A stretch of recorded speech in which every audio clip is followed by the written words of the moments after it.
Super Saravana ஸ்டோர்ஸ்ல December 16 இருந்து ஜனவரி 15 வரைக்கும் ஒவ்வொரு பிரான்ச்லயும் ஒரு கஸ்டமருக்கு ₹1,00,000 மதிப்புள்ள தங்க நகை பண்டிகை பரிசு. GT Holidays, South India's #1 travel brand. You know you are special when you're with GT Holidays. Kovai மழுமிச்சம்பட்டி பகுதியில் உள்ள 11 டெக்னோ பிரைவேட் லிமிடெட் என்ற நிறுவனத்தில் ஏராளமான வடமாநில தொழிலாளர்கள் தினக்கூலி வேலை செய்து வருகின்றனர். இந்நிலையில் பீகார் மாநிலத்தை சேர்ந்த ராகேஷ்குமார் மற்றும் அவரது சகோதரர் ராஜேஷ்குமார் ஆகியோருடன் அவர்களது நண்பர்களான பீகார் மாநிலத்தைச் சேர்ந்த ராஜ்குமார் மண்டல், அவரது தந்தை நகுல் மண்டல், பிகாஷ்குமார், அவதேஷ்குமார் மண்டல், ரவிக்குமார் ஆகியோர் ஒன்றாக தங்கி பணியாற்றி வந்தனர். இவர்கள் தங்கியிருந்த அறையிலேயே சமையல் செய்து உணவு உண்டு வந்தனர்.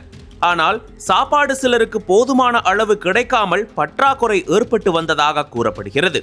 இதனால் அவர்களுக்கிடையே அடிக்கடி தகராறு ஏற்பட்டு வந்தது. அதேபோல் சம்பவத்தன்று இரவு ராஜேஷ்குமார் மற்றும் அவரது சகோதரர் ராகேஷ்குமார் ஆகியோர் அறையில் அமர்ந்து உணவு உண்டு கொண்டிருந்தனர். அப்போது அவர்களது நண்பர்களான ராஜ்குமார் மண்டல், அவரது தந்தை நகுல் மண்டல், பிகாஷ்குமார், அவதேஷ்குமார் மண்டல், ரவிக்குமார் ஆகிய 5 பேரும் சமையல் அறை அருகே மது அருந்திக் கொண்டிருந்தனர். பின்னர் உணவு உண்பதற்காக அறைக்குள் வந்த அவர்கள் உணவு பற்றாக்குறையாக இருந்ததைக் கண்டு கோபமடைந்தனர். இதனால் அவர்களுக்கிடையே தகராறு ஏற்பட்டு வாக்குவாதமாக முற்றியது. தகராறு உச்சத்தை அடைந்த நிலையில் ராஜ்குமார் மண்டல் அங்கிருந்த கத்தியை எடுத்து ராகேஷ்குமாரின் கழுத்தில் குத்தியதாக கூறப்படுகிறது. இதில் ராகேஷ்குமாருக்கு கடுமையான இரத்தப்போக்கு ஏற்பட்டது. படுகாயமடைந்த ராகேஷ்குமார் உடனடியாக அருகிலுள்ள தனியார் மருத்துவமனையில் சேர்க்கப்பட்டார். பின்னர் மேல் சிகிச்சைக்காக கோவை மருத்துவக் கல்லூரி மருத்துவமனைக்கு மாற்றப்பட்டார்.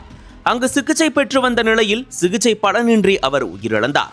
இதுகுறித்து ராகேஷ்குமாரின் சகோதரர் ராஜேஷ்குமார் அளித்த புகாரின் அடிப்படையில் செட்டிப்பாளையம் காவல்துறையினர் வழக்கு பதிவு செய்தனர். கொலைக்கு காரணமான பீகார் மாநிலத்தை சேர்ந்த ராஜ்குமார் மண்டல், அவரது தந்தை நகுல் மண்டல், பிகாஷ்குமார், அவதேஷ்குமார் மண்டல், ரவிக்குமார் ஆகிய 5 பேரையும் கைது செய்து நீதிமன்றத்தில் ஆஜர்படுத்தி கோவை மத்திய சிறையில் அடைத்தனர். தங்கியிருந்த அறையில் உணவு பற்றாக்குறை காரணமாக வடமாநில தொழிலாளியை கொலை செய்த இச்சம்பவம் அப்பகுதியில் பெரும் அதிர்ச்சியை ஏற்படுத்தியிருக்கிறது.